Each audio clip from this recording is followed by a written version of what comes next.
Operation సింధూర్లో Rafale ఎన్ని పడ్డాయి, Rafales ఎన్ని కూలాయి అని చెప్పి, రఫేల్ కూలిందని చెప్పి ఒక రకమైన ప్రొపగాండా మొత్తం జరిగింది. దానికి ఒక రకంగా దసాల్ట్ సంస్థ ఒక ఆన్సర్ ఇచ్చింది.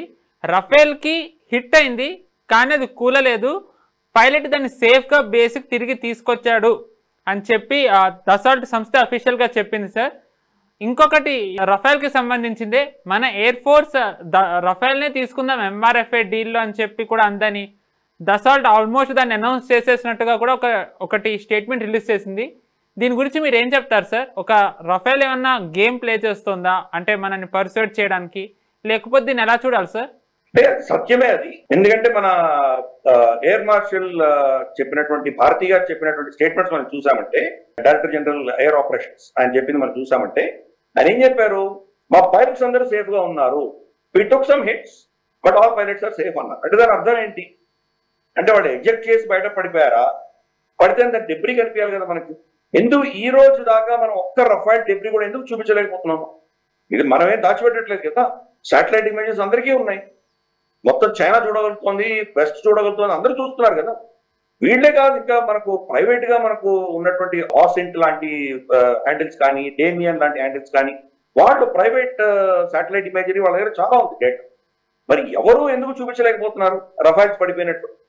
అంటే దాని యొక్క జస్టిఫికేషన్ ఈరోజు మనకు డసాల్ట్ నుంచి, ఫ్రెంచ్ మీడియా నుంచి వస్తుంది.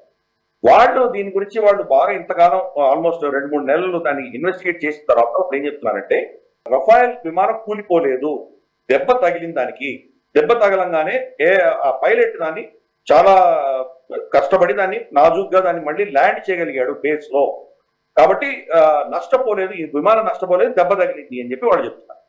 బహుశా మనం అది ఇది కలిపి చూస్తే కనుక సత్యం అనిపిస్తుంది.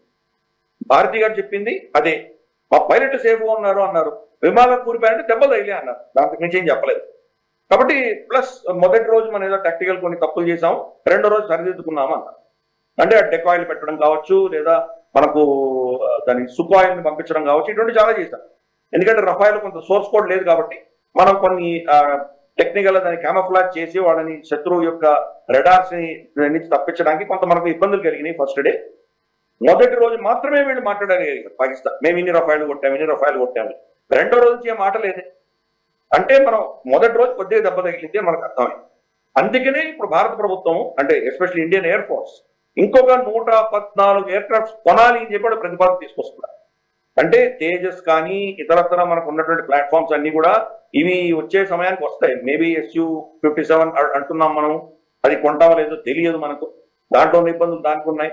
ఇలా ఇవన్నీ అయ్యేంత వరకు మనకు ఆల్టర్నేట్ ఉండాలి అని చెప్పేసి రఫైల్ ఇప్పుడున్నటువంటి 36 రఫైల్స్ కి అదనంగా ఇంకా ఒక 114 కొనాలి అని చెప్పి వాళ్ళు ప్రతిపాదన తీసుకొస్తారు. అంటే ఓవరాల్ 150 ఇవి కావాలి అని చెప్పి వాళ్ళు ఇండియన్ ఎయిర్ ఫోర్స్ ఇది రాబోయే కొన్ని రోజుల్లో వాళ్ళు మూవ్ చేయబోతున్నారు. అలాగే మనకు తెలుసు, మనకు ఇక్కడి నుంచి మనకు రఫైల్ నేవల్ వర్షన్ కూడా మనం వాళ్ళ దగ్గర నుంచి కొంటున్నాం, మనం రఫైల్ నుంచి కొంటున్నాం, నేవల్ వర్షన్ కూడా అక్కడి నుంచి వస్తుంది. కాబట్టి రఫైల్ డసాల్ట్ అన్నది ఇప్పుడు భారతదేశంలో దాన్ని జాయింట్ వెంచర్ పెట్టి ఇక్కడ వాళ్ళు మ్యానుఫ్యాక్చర్ కూడా చేయడానికి సిద్ధపడుతున్నారు. కాకపోతే ఇది G2G గవర్నమెంట్ నెగోసియేషన్ జరుగుతుంది. డసాల్ట్ లేదా మన దగ్గర HALలో వీళ్ళతో చర్చలు కాకుండా ప్రభుత్వాలే దీని గురించి చర్చించుకోలే దిశగా మన ఇండియన్ ఎయిర్ ఫోర్స్ కోరుతోంది. ఓవరాల్ గా మనం చూస్తే కనుక ఇండియన్ ఎయిర్ ఫోర్స్ ఏంటంటే మనకు ఆయన ఎయిర్ మార్షల్ సింగ్ గారు చెప్పినటువంటి స్టేట్మెంట్ మనకు గుర్తుంది కదా. దాంట్లో ఆయన ఏం చెప్పారు, ఆర్డర్స్ అయితే ఇస్తాం కానీ ఆర్డర్ ఇచ్చిన రోజే మాకు తెలుసు వీళ్ళు ఇవ్వరు మాకని, డిలే అవుతుందని మాకు తెలుసు, దౌర్భాగ్యమైన పరిస్థితి, మనం ప్రాణ్ జాయ్ పర్ వచన్ న జాయ్ అని చెప్పిన స్టేట్మెంట్ కూడా ఇచ్చారు. ఎట్టి పరిస్థితుల్లో ఇవి సమయానికి ఇచ్చే దిశగా అందరూ ప్రయత్నం చేయాలని ఆయన చెప్పడం మనం విన్నాం. అది కాకపోతే కొన్ని ఎక్స్టర్నల్ ఫ్యాక్టర్స్ ఉంటాయి, మనకు జీ ఇంజన్ లాంటివి చాలా అంశాలు మన చేతిలో లేనటువంటి ఉంటాయి. కాబట్టి ఇప్పుడు స్ట్రాటజిక్ గా ఇండియన్ ఎయిర్ ఫోర్స్ ఏం నిర్ణయించిందంటే మల్టిపుల్ యాంగిల్స్ లో మనం ప్రొక్యూర్మెంట్ మొదలు పెడతాం, ఏది వస్తే అది వచ్చింది అన్న దిశగా వాడు ప్రయత్నం చేస్తున్నారు. అందుకనే మొదటి అంశం ఈరోజు ఏం డిస్కస్ చేశాము, 97 తేజస్ MK-1A మీద అడిషనల్ ఆర్డర్ ఇచ్చింది. అంటే 180 ఆర్డర్ HAL దగ్గర పెండింగ్. ఇప్పుడు 114 ఎయిర్ క్రాఫ్ట్స్ మనకు డసాల్ట్ నుంచి తీసుకున్నామని ప్రయత్నం చేస్తున్నారు. 3 వాళ్ళు కొన్ని పాత మనకు SU-30 కానీ ఇతరత్ర SU ప్లాట్ఫామ్స్, సుఖాయ్ ప్లాట్ఫామ్స్ కొన్ని రష్యాలో ఏమైనా వాళ్ళ దగ్గర ఉంటేనో లేదా రష్యా గతంలో అమ్మినటువంటి దేశాల నుంచి మనం తెచ్చుకొని, ఎందుకంటే దాని టెక్నాలజీ అంతా మనం చేయగలుగుతాం. దాని రెడార్స్ కూడా మనమే పెట్టుకున్నాము, ఉత్తమ్ లాంటి రెడార్స్ పెట్టుకున్నాము. మోర్ ఆర్ లెస్ ఈ రోజు ఉన్నటువంటి సుఖాయ్ 30 MKI మొత్తం భారతదేశం చేస్తుంది. పేరు ఇంకా సుఖాయని పెడుతున్నాం కానీ దాన్ని నట్టు బోర్డు దగ్గర నుంచి మనమే చేయగలిగిన క్షమత మన దగ్గర వచ్చేస్తుంది. కాబట్టి బహుశా మిగతా దేశాల నుంచి సెకండ్ హ్యాండ్ కొనుక్కొని దాన్ని మళ్ళీ రీమోడిఫై చేసే దిశగా కొన్ని ప్రయత్నాలు జరుగుతున్నాయి. రాజ్నాథ్ సింగ్ గారు కూడా గతంలో మనకు రష్యాకు వెళ్ళినప్పుడు కొన్ని మీ దగ్గర ఉన్నటువంటి కొన్ని ప్లాట్ఫామ్స్ మాకు ఇవ్వండి అని మనం అడుగుతాం. ప్లస్ ఇప్పుడు ఫిఫ్త్ జనరేషన్ 5+ జనరేషన్స్ Su-57 లాంటివి చర్చలు జరుగుతున్నాయి. ఇంకా నిర్ణయం తీసుకోలేదు. అఫ్ కోర్స్ F-35 కొనమని కరాఖండిగా చెప్పేశాము, కానీ ఇంకా Su-57 కొనము లేదా కొంటాము రెండు చెప్పలేదు. దాని గురించి ఎగ్జామిన్ చేస్తున్నాం. సో ఇది ఇండియన్ ఎయిర్ ఫోర్స్ యొక్క అప్రోచ్ కింద నాకు అనిపిస్తోంది. మల్టిపుల్ ప్లాట్ఫామ్స్ అన్ని సోర్సెస్ నుంచి తెచ్చుకునే ప్రయత్నం చేస్తున్నారు. 42 స్క్వాడ్రన్స్ అన్నది కూడా ఎప్పుడో నిర్ణయించబడింది. ఆల్మోస్ట్ 30-40 ఏళ్ల క్రితం, అంటే ఆల్మోస్ట్ 71 యుద్ధం తర్వాత ఎప్పుడో కమిటీ నిర్ణయించింది. ఇప్పటిదాకా అదే కొనసాగుతుంది. కాబట్టి ఇప్పుడున్నటువంటి మనకు సమస్యకి, ఇప్పుడున్నటువంటి మన థ్రెట్ పర్సెప్షన్ ఏదైతే ఉందో, చైనా కావచ్చు లేదా మన పాకిస్తాన్ కావచ్చు, బంగ్లాదేశ్ కూడా ఇప్పుడు పక్కలో బలంగా తయారైంది. కాబట్టి ప్లస్ మన ఇదివరకు ఏంటంటే డిఫెన్సివ్ గా మనకు అప్రోచ్ ఉండేది. కాబట్టి 42 చాలా అనుకున్నాము. బహుశా ఇప్పుడు మనం అగ్రెసివ్ గా అఫెన్సివ్ గా కొట్టవలసిన రోజు కూడా వస్తున్నాయి. మనం శత్రువు మన దాకా వచ్చి మన మీద కొట్టేంత వరకు మనం ఆగడానికి వీలు లేదు. శత్రువు ఎక్కడ బయలుదేరాడో అట్లనే కొట్టేటువంటి లాంగ్ డిస్టెన్స్ శక్తి మనం పెంచుకోవాలి. కాబట్టి ఆ దిశగా బహుశా ఇంకా మనకు 42 కాదు, బహుశా మనకు రమారమి 55-60 స్క్వాడ్రన్స్ అవసరం ఉండొచ్చు. కాబట్టి ఆ దిశగా అప్రూవ్డ్ స్క్వాడ్రన్స్ గురించి మాట్లాడుకుంటా రమారమి 300, 350, 400 ఎయిర్ క్రాఫ్ట్స్ కి ఆర్డర్ ఇచ్చే దిశగా ఇండియన్ ఎయిర్ ఫోర్స్ ప్రయత్నం చేస్తాం. ఆ దిశగా మనం ఇది కూడా చూడాలి. రఫాల్స్ కూడా 114 రఫాల్స్ ఆర్డర్ ఇచ్చే దిశగా మనం ప్రయత్నం చేస్తాం.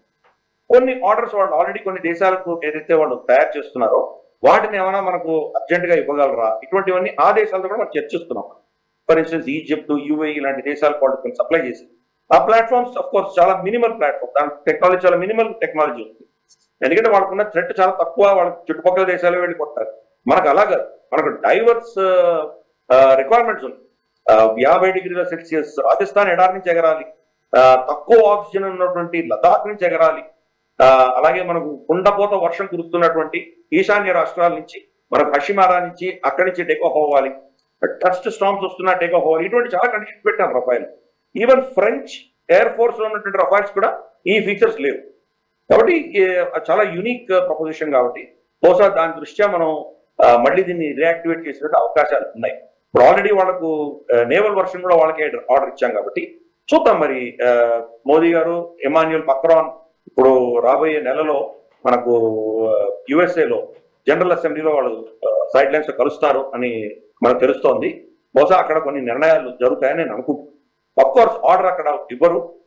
వాళ్ళు సుముఖత చూపిస్తే కనుక మేము చేయగలము, బహుశా 10-15 సంవత్సరాల్లో మీకు డెలివరీ చేస్తామని వాళ్ళు కనుక రఫ్గా మనకు ఎస్టిమేషన్ ఇవ్వగలిగితే తర్వాత ప్రాసెస్ నడుస్తుంది. ఇక్కడ డిఫెన్స్ అక్విజిషన్ కౌన్సిల్లో accept of necessity AON move చేస్తారు.